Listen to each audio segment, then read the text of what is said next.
चलिए, आज लाभ हानि की अंतिम क्लास है और इसके बाद जब ये चैप्टर हमारा फिनिश हो जाएगा तो हम नया चैप्टर लाभ हानि से संबंधित ही वो चैप्टर है डिस्काउंट, उसकी शुरुआत करेंगे। ठीक है, इसमें 2-3 टाइप के क्वेश्चन रह गए हैं, उसको करते हैं। चलिए क्वेश्चन लिखिए, टाइप चेंज। क्वेश्चन लिखिए, किसी वस्तु को 24 रुपए में बेचने पर, किसी वस्तु को 24 रुपए में बेचने पर उतने ही प्रतिशत का लाभ होता है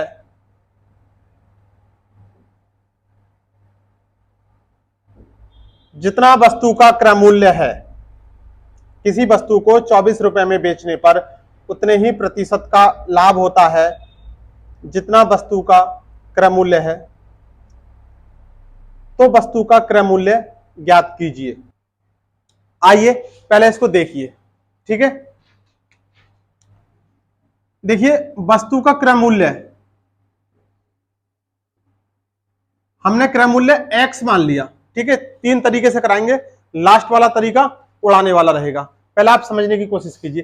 फार्मूले बेस्ड अगर हमने करा SP बराबर CP गुणा 100 प्लस माइनस प्रॉफिट और लॉस परसेंटेज बटे 100, यही तो हमारा फार्मूला है। विक्रय मूल्य बराबर क्रय मूल्य गुणा 100 प्लस माइनस प्रॉफिट बटे 100। अगर हमने यहां पर सवाल में दे रखा है कि 24 रुपए में बेचने पर, अगर हम 24 रुपए में बेच रहे हैं और हमने सीपी को x मान लिया, तो जो फायदा हो रहा है क्रय मूल्य के बराबर हो रहा है, तो इसमें 100 प्लस x लिख देंगे बटे 100। कैलकुलेट कीजिए कितना आएगा, 2400। कितना हो गया, 100x प्लस एक्स स्क्वायर। ये कैसी समीकरण बन गई, द्विघात समीकरण। इसको शॉर्टकट में कराने का हमने एक वीडियो भी डाल रखी है कि शॉर्टकट में कैसे करते हैं, लेकिन अभी यहां पर इसको डिटेल में देखेंगे। ठीक है, 2400 के अगर हमने फैक्टर करे, किस तरीके से करने चाहिए कि प्लस 100 आ जाए, तो कैसे करेंगे, एक्स स्क्वायर प्लस 12 दूनी 24, 120x माइनस के 20x माइनस के 24, 120 में से 20 गया आएगा तो 100 आ जाएगा। इन दो में देखिए क्या कॉमन है, x कॉमन है, तो x प्लस 120, इन दोनों में क्या कॉमन है, माइनस और साथ में 20, तो क्या बचा, x प्लस 120। कितना आएगा, x प्लस 120 और x माइनस 20। देखिए प्लस वाली वैल्यू कभी नहीं आएगी। क्यों नहीं आएगी, क्योंकि ये बराबर से जब उधर जाएगा तो 0 में हो जाएगा। क्या बचेगा, x बराबर 20। कितना आंसर आ गया, 20 रुपए। क्या पूछा है, क्रय मूल्य, जो हमने x माना था, कितना आ गया, 20। देखिए ये एक डिटेल है, इसका शॉर्टकट देखते हैं क्या है। CP बराबर 10 गुणा SP प्लस कितना होगा, 25 और माइनस के 50।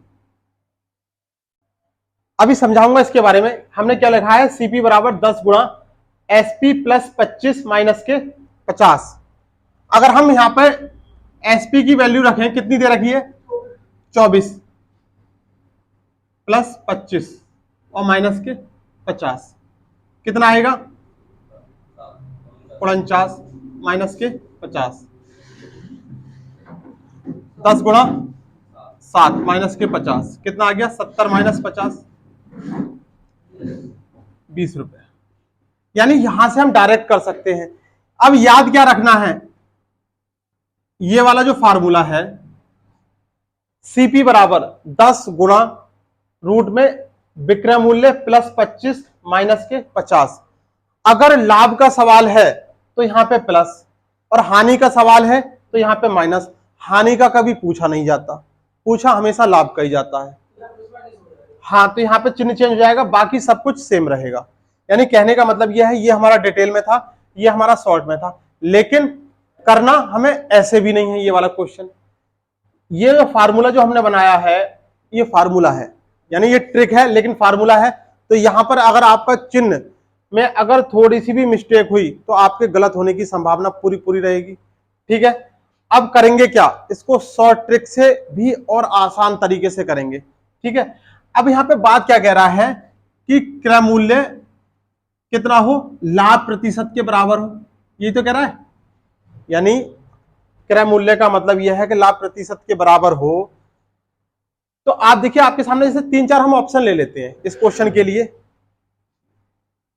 40, 30, 20 और 10।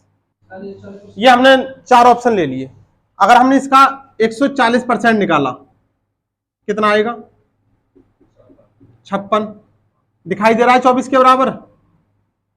अगर हमने इसका 30% निकाला 130 तो कितना आ गया, 13×3 = 39। अगर हमने इसका 120% निकाला कितना आ गया, 24। ये दिखाई दिया, ये नहीं दिखाई दिया, ये दिखाई दिया नहीं, 24। आपके सवाल में विक्रय मूल्य क्या दे रखा है, 24। लेकिन आपको इतना भी करने की जरूरत नहीं है। अब आप इस सवाल को कैसे उड़ाएंगे डायरेक्ट, जैसे आपके सवाल में दे रखा है कितना, 24 रुपए और ऑप्शन दे रखे हैं। हम बात कर रहे हैं 2 मिनट के लिए परसेंटेज, हम डायरेक्ट परसेंटेज कैसे निकालेंगे। जैसे मान लीजिए ये दे रखा है 20, हमें निकालना है 20 का 120% प्रॉफिट है, तो प्रॉफिट का मतलब क्या होता है, जोड़ देते हैं 100 में। अगर हम 100 में जोड़ेंगे तो 120 हो गया।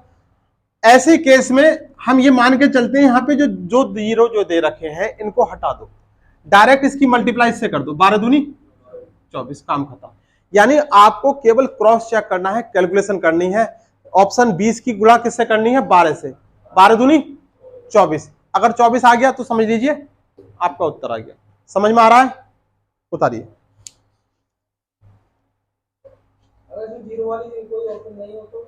जीरो वाला ऑप्शन नहीं होगा तो ये मान के चलेंगे कि 2 अंकों के बाद हमें दशमलव लगाना है। ये जो आपको मेथड बता रहे हैं परसेंटेज का, ये ट्रिक जो है, इस पर एक वीडियो आपको जल्दी देखने को मिल जाएगी। यानी विद इन परसेंटेज निकालने के लिए विद इन 1 सेकेंड में, या मौखिक ऑरली हम परसेंटेज कैसे निकालते हैं, ठीक है, उस पर बहुत जल्दी एक वीडियो आपको मिलने वाली है। नहीं आई बात समझ में। अगर आप यहां से 40 का 40% निकाल दोगे तो जो वैल्यू आएगी कितनी आएगी, अगर 40 का 40% निकालेंगे तो 4 चौक 16। तो फिर बाद में वो क्रॉस चेक करके देखना पड़ेगा। जैसे हमारा ये वाला ऑप्शन है, इसका अगर हम निकालेंगे तो कितना आएगा, 20 का अगर हम 20% निकालते तो 4 आ गया। तो वो 4 को 24 में से घटाओगे, तो 4 को वो फिर 24 में से घटाओगे, तब आप आंसर लेकर आओगे, और यहां पे आप डायरेक्ट ले आओगे। इतना ही अंतर है। ठीक है, चलिए एक क्वेश्चन जरा निकाल कर दिखाइए।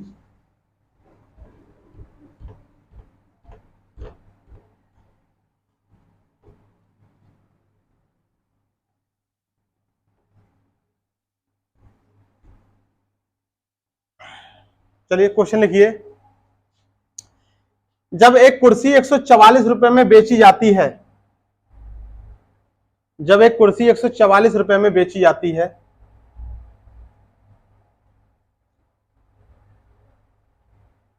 तो उतने ही प्रतिशत का लाभ होता है जितना कुर्सी का क्रय मूल्य था।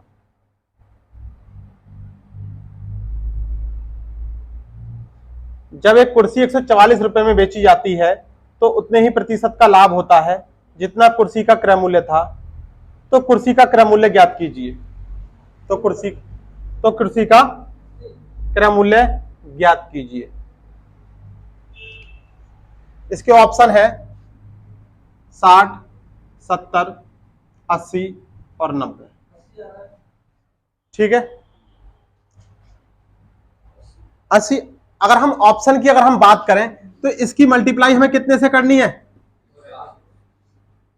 16×96। इसकी मल्टीप्लाई हमें कितने से करनी है, 17 सत्ते 119। इसकी मल्टीप्लाई हमें कितने से करनी है, 18 से 18 अट्ठे 144। और आपके सवाल में क्या कह रहा था, यानी 144 रुपए, 144 आ गया। कुछ करना है, यानी परसेंटेज को भी हम इतने फास्टली करेंगे कि आपको पता नहीं चले कि आपने परसेंटेज कब सीख लिया। हमें यहां पे 80 गुणा 180/100 करने की जरूरत पड़ रही है? नहीं पड़ रही है। बस हमें इतना पता है कि जो जब हम परसेंटेज निकालते हैं तो जो भाग में डबल जीरो होते हैं उससे ऊपर वाले डबल जीरो कट जाएंगे। तो हम इतना काम क्यों बढ़ाएं? भाई हम एक बात बताइए, इतना वर्क क्यों बढ़ाएं कि पहले इसकी ये 2 जीरो काटो फिर मल्टीप्लाई करो? तो हम डायरेक्ट ही मल्टीप्लाई करेंगे ना। ठीक है, हो जाएगा कोई भी ऐसा क्वेश्चन? चलिए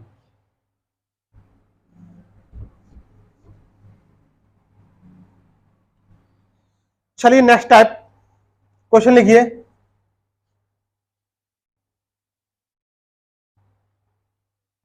अब हम बात कर रहे हैं कोई कीमत, किसी वस्तु की प्रतिशत यानी कीमत बढ़ती है। जैसे मार्केट आप गए और जाने के बाद कोई चीज महंगी हो गई तो रुपए में कम आएगी। तो यहां पर हम पुराना मूल्य और नए मूल्य की बात करेंगे। ठीक है, ये क्वेश्चन जो है प्रतिशत में भी पूछा जाता है और लाभ हानि में भी पूछा जाता है। अगर हम इसके फार्मूले की ट्रिक की बात करें फार्मूले की, तो देखिए नया भाव, न्यू रेट का फार्मूला क्या बनेगा?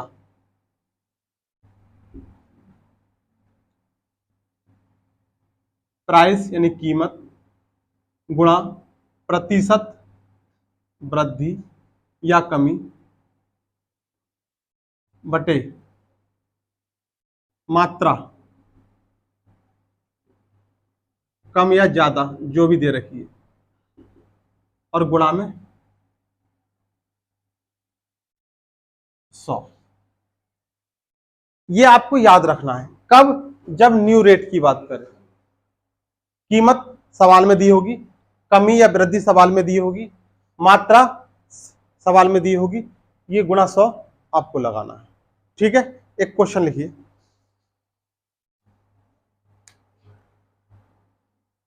चावल का दाम 25% बढ़ जाता है।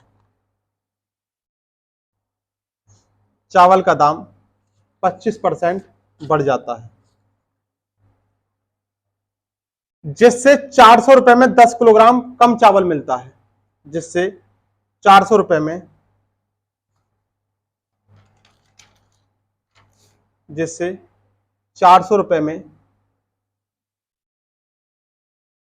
10 किलोग्राम चावल कम मिलता है। तो चावल का नया भाव ज्ञात कीजिए। देखिए कीमत कितनी दे रखी है? 400। कितने रुपए है? कीमत 400 रुपए है। कितनी वृद्धि हो रही है? 25 की वृद्धि हो रही है। अब देखिए आपने 25 ऐसे लिखोगे या 100 + 25 करके लिखोगे? चलिए देखते हैं। पहले मात्रा कितनी बढ़ रही है? 10 किलोग्राम गुणा 100, 25 चौका 100, और देखिए जीरो से जीरो गया, 10 रुपए प्रति किलोग्राम। अब ये बताइए यहां पर हमने क्या लिखा है? 25, हमने 100 प्लस क्यों नहीं करा? देखिए यहां पे क्या लिखा है? कीमत गुणा प्रतिशत वृद्धि या कमी। ऐसा नहीं लिखा हुआ है कि 100 प्लस प्रतिशत वृद्धि या कमी। ठीक है, इसलिए यहां पे डायरेक्ट जो बढ़ रहा हो या जो घट रहा हो उसको यहां पे लिखेंगे और कैलकुलेट कर देंगे। ठीक है, एक सवाल निकाल के दिखाइए। चलिए क्वेश्चन लिखिए। मैदा 10% महंगा हो गया। मैदा 10% महंगा हो गया, जिससे 440 रुपए में 2 किलोग्राम कम मैदा मिलती है। जिससे 440 रुपए में 2 किलोग्राम कम मैदा मिलती है।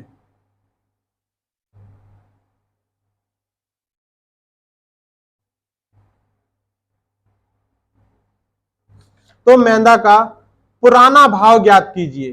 तो मैदा का पुराना भाव ज्ञात कीजिए। अब देखिए ये सवाल जो है पुराने भाव का आ गया। ठीक है, यहां हमने क्या लिख रखा था? नया। नया और पुराना में सिर्फ कितने का अंतर होगा? देखिए अगर हम बात करें ओल्ड रेट की, तो यहां पे जो हमने 100 लिख रखा है ना, इसमें प्लस माइनस जो हमने यहां पे वृद्धि या कमी लिख रखी है, वृद्धि या कमी, इतना हम बढ़ा देंगे। अगर नया और पुराने रेट का सवाल है तो जो हमने यहां पे लास्ट में 100 में प्रतिशत वृद्धि या कमी को जोड़ देंगे जो सवाल के अकॉर्डिंग होगा। तेरा सवाल बोलिए कितने रुपए हैं? 440 रुपए है। कितने प्रतिशत की वृद्धि हो रही है? 10% की वृद्धि हो रही है। मात्रा कितनी कम हो रही है? 2 किलोग्राम। देखिए वृद्धि हो रही थी ना, तो 100 में जोड़ के लिख दो डायरेक्ट 110। ठीक है, कितना आएगा? 11 चौक 44, 40 इससे काटा 20, कितना आंसर आ गया? 20 रुपए प्रति किलोग्राम। यानी नए रेट और पुराने रेट का सवाल में कोई दिक्कत है? कहां पर? यहां। अगर कमी होती, ठीक है, एक क्वेश्चन और बोलते हैं इसका।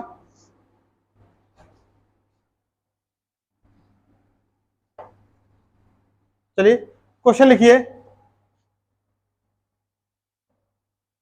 एक वस्तु 20% सस्ती होने पर, आपके मन के सारे डाउट निकाल देंगे हम। एक वस्तु 20% सस्ती होने पर, एक वस्तु 20% सस्ती होने पर 500 रुपए में 5 किलोग्राम अधिक मिलती है। 500 रुपए में 5 किलोग्राम अधिक मिलती है।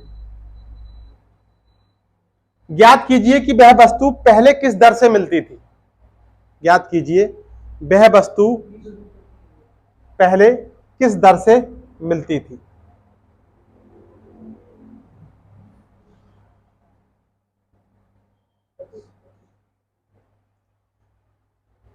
देखिए एक वस्तु 20% सस्ती होने पर कितने रुपए में है? 500 रुपए में सस्ती हो रही है, यानी 20%। सस्ती से मतलब क्या समझते हो? कमी या अधिक? कमी। मात्रा कितनी ज्यादा मिल रही है? 5 किलोग्राम। 100 माइनस 20, सस्ती का मतलब कमी से है, तो माइनस कर दिया। देखिए कितना, इसको कितना लिख सकते हैं? डायरेक्ट 80 लिख दें। 20 चौक 80, 5 से काटा 100, 4 से विभाजित किया, कितना आ गया? 25। यानी चावल जो भी वस्तु है पहले किस रेट में मिलती थी? 25 रुपए प्रति किलोग्राम। ठीक है, यानी यहां पर बस याद ये रखना है, अपना ज्यादा दिमाग नहीं लगाना। दिमाग लगाओगे तो सवाल नहीं होगा। ठीक है, चलिए आगे बढ़ते हैं।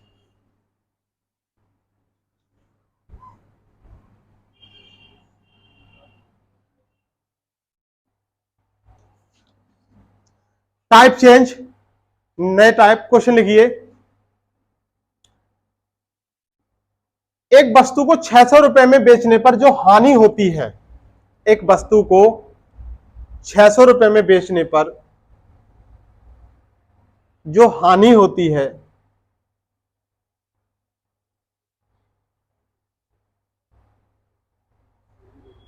एक वस्तु को 600 रुपए में बेचने पर जो हानि होती है, यह 800 रुपए में बेचने पर, यह 800 रुपए में बेचने पर जो लाभ होता है उसके बराबर है।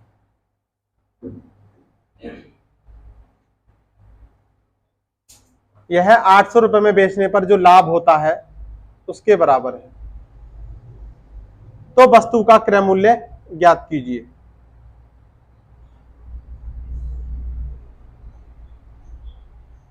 देखिए डिटेल देखिए इसकी। माना वस्तु का क्रय मूल्य हमने कितना मान लिया? एक्स मान लिया। एक बात बताओ, अगर हानि हो रही है, क्या हो रहा है? अगर हानि की हम बात कर रहे हैं तो हानि कब होती है? जब क्रय मूल्य बड़ा हो। कितने रुपए में कह रहा है? 600 रुपए में। देखिए जब क्रय मूल्य बड़ा होगा विक्रय मूल्य से, तभी तो हानि होगी। और क्या कह रहा है? लाभ कब होगा? जब विक्रय मूल्य छोटा होगा। यानी देखिए विक्रय मूल्य, लाभ कब होगा? जब विक्रय मूल्य छोटा होगा क्रय मूल्य से, और हानि कब होगी? जब क्रय मूल्य बड़ा होगा विक्रय मूल्य से। दोनों को बराबर रख दो। x माइनस 600 बराबर 800 माइनस एक्स। ये वाली x की वैल्यू एक तरफ आएगी, कितना आ जाएगा? 2x बराबर, ये माइनस का इधर जाएगा, कितना हो जाएगा? 1400, 2x बराबर, तो x बराबर कितना आ गया 700। ठीक है, अब क्रय मूल्य कितना आ गया 700। अब ये सवाल आएगा तो कैसे करेंगे, ठीक है, एकदम फास्ट। जो भी वैल्यू दे रखी है, जो भी आपके पास वैल्यू दे रखी है, उनको ऐड करो और इसका आधा कर दो। कितना आ जाएगा 700। 1400 को आधा कितना कर दिया 700। यानी ऐसे करने की कोई जरूरत नहीं है, डायरेक्ट 600 और 800 को जोड़ेंगे तो 1400। ठीक है, चलिए एक क्वेश्चन निकाल के दिखाइए। क्वेश्चन लिखते ही उड़ा देना, ठीक है। क्वेश्चन लिखिए, किसी वस्तु को 540 रुपए में बेचने से हुई हानि 620 रुपए में बेचने से हुए लाभ के बराबर है। किसी वस्तु को 540 रुपए में बेचने से हुई हानि 620 रुपए में बेचने से हुए लाभ के बराबर है, तो वस्तु का क्रय मूल्य ज्ञात कीजिए। 580। पढ़ा दिया क्वेश्चन। कितने कितने रुपए थे 540 और 620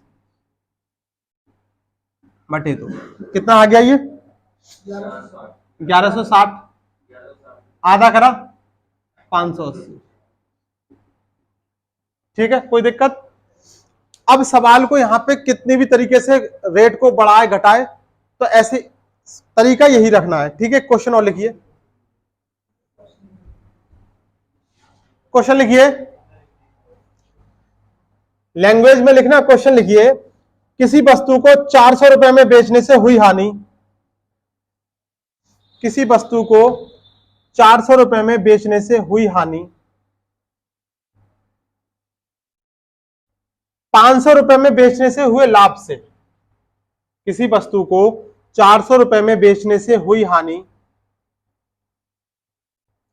500 रुपए में बेचने से हुए लाभ से 60 रुपए अधिक है। 60 रुपए अधिक है,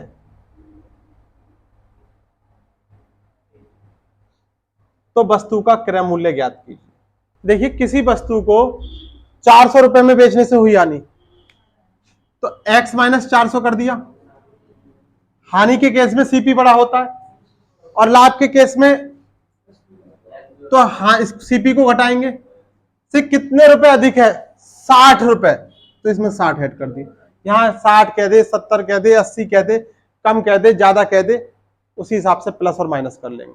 ठीक है, कितना आएगा 2x बराबर, ये इधर आ जाएगा 900 और प्लस 60, 960 अपॉन 2। x की वैल्यू कितनी आ गई 480। आया समझ में? नहीं, 3 से नहीं विभाजित करना है, वो तो उतना अधिक के लिए कह रहा है। अधिक के लिए कह रहा है, अगर यहां कम के लिए कहता तो क्या करते, घटा देते। ठीक है,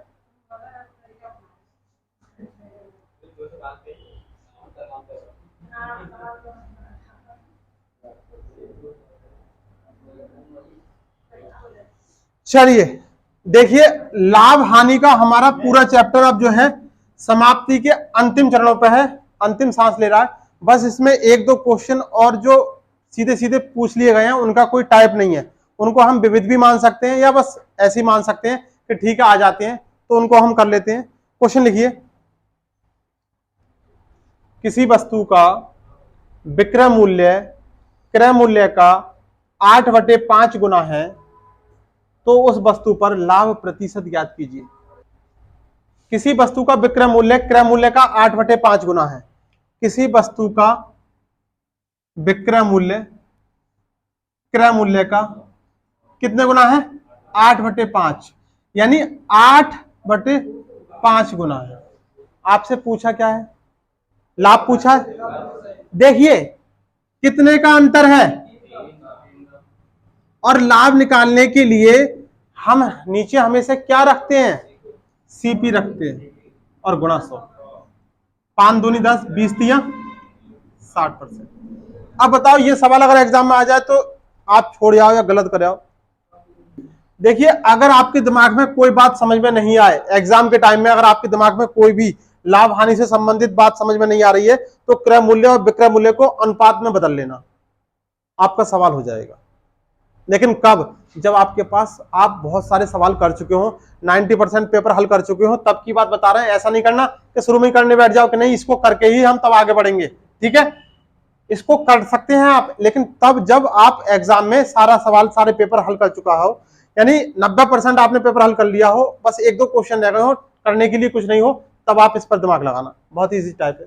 ठीक है, चलिए एक क्वेश्चन लिखो और।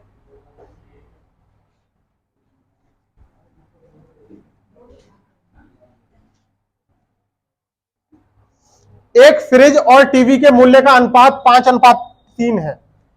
एक फ्रिज और टीवी के मूल्य का अनुपात, एक फ्रिज और टीवी के मूल्य का अनुपात 5:3 है। एक फ्रिज और टीवी के मूल्य का अनुपात 5:3 है। यदि फ्रिज की कीमत टीवी से 5500 रुपए अधिक हो, यदि फ्रिज की कीमत टीवी से 5500 रुपए अधिक हो, तो फ्रिज का मूल्य ज्ञात कीजिए। तो फ्रिज का मूल्य ज्ञात कीजिए। तो फ्रिज का मूल्य ज्ञात कीजिए। चलिए देखते हैं क्या कह रहा है। फ्रिज और टीवी की बात कर रहा है। कितना रेशियो का अंतर, रेशियो कितना दे रखा है? कितना दे रखा है रेशियो? 5:3। और इनके रेट में कितने का अंतर दे रखा है? 5500। यानी 5500 रुपए कौन अधिक है? टीवी। चलिए, फ्रिज का पूछा है, अंतर कितने का दिखाई दे रहा है? यहां पे 2 का। और रेट में अगर सवाल में देखिए तो कितने का अंतर दिखाई दे रहा है? 5500। आपसे पूछा क्या है? फ्रिज का। यानी 2 बराबर 5500, तो 5 बराबर क्या? बस यही तो करना था। 5 गुणा 5500 बटे 2 कितना आएगा? 2750।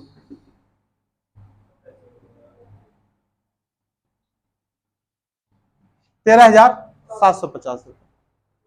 ज्यादा दिमाग नहीं लगाना। लाभ हानि, साधारण ब्याज, चक्रवृद्धि ब्याज, बट्टा, छूट, ये सब ऐसे सवाल हैं, ऐसे टॉपिक हैं, यहां दिमाग लगाने की जरूरत ही नहीं है। ठीक है, और दिमाग लगाने की तो बात ऐसी है, अंक गणित में आपको ज्यादा कुछ करने की जरूरत ही नहीं है। चलिए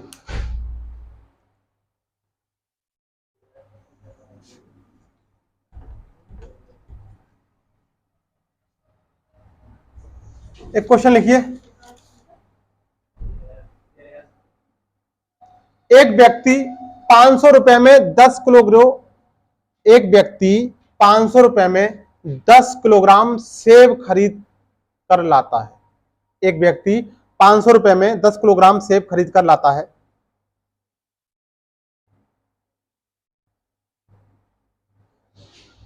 उसमें से 2 किलोग्राम सेब खराब निकलते हैं। उसमें से 2 किलो सेब खराब निकल गए।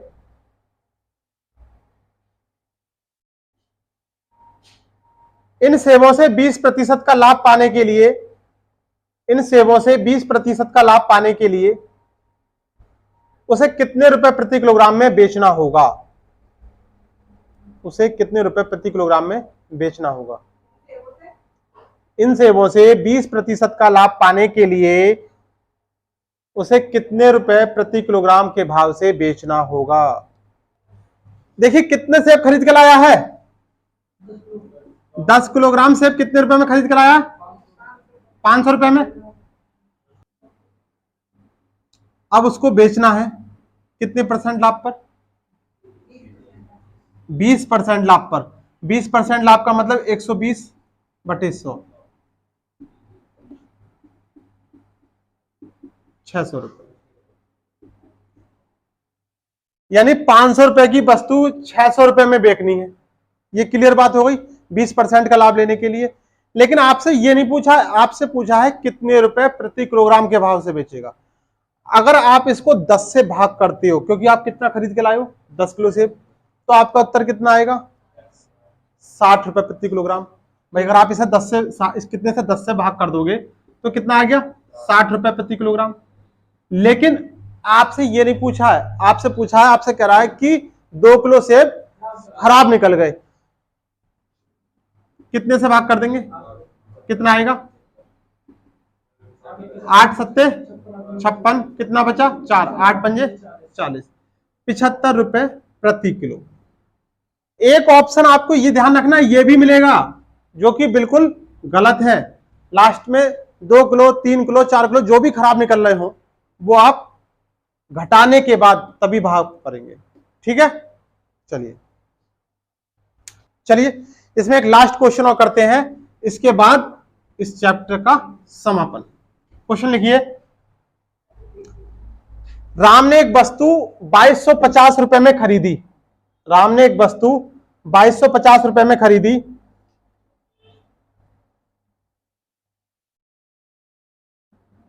और उसको ठीक कराने में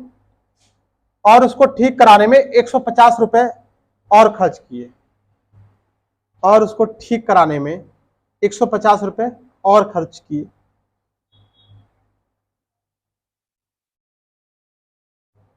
फिर उसने 3000 रुपए में उस वस्तु को बेच दिया।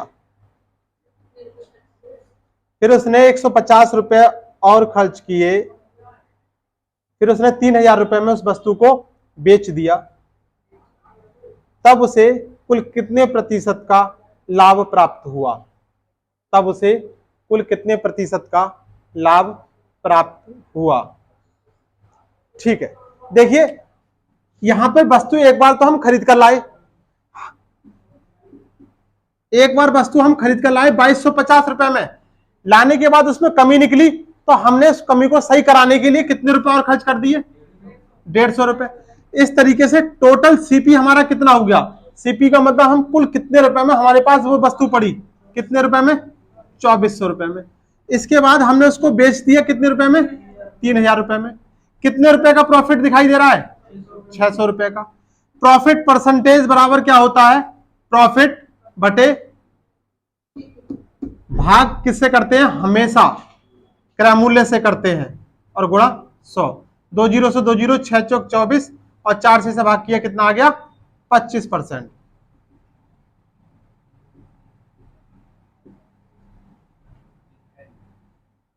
प्रॉफिट एंड लॉस आपका आज ये अंतिम क्लास थी, ये खत्म हो गया, समाप्त हो गया है। यहां पर हमने सारे ही प्रकार के टाइप ले लिए हैं, जितने प्रकार के टाइप के क्वेश्चन यहां से बन सकते थे हमने उन सभी को ध्यान में रखते हुए आपको सारा का सारा देने का प्रयास किया है। अब कल से हमारी जो क्लास होगी, नेक्स्ट क्लास हमारी यहाँ पर डिस्काउंट की शुरू होगी कल से। ठीक है, धन्यवाद।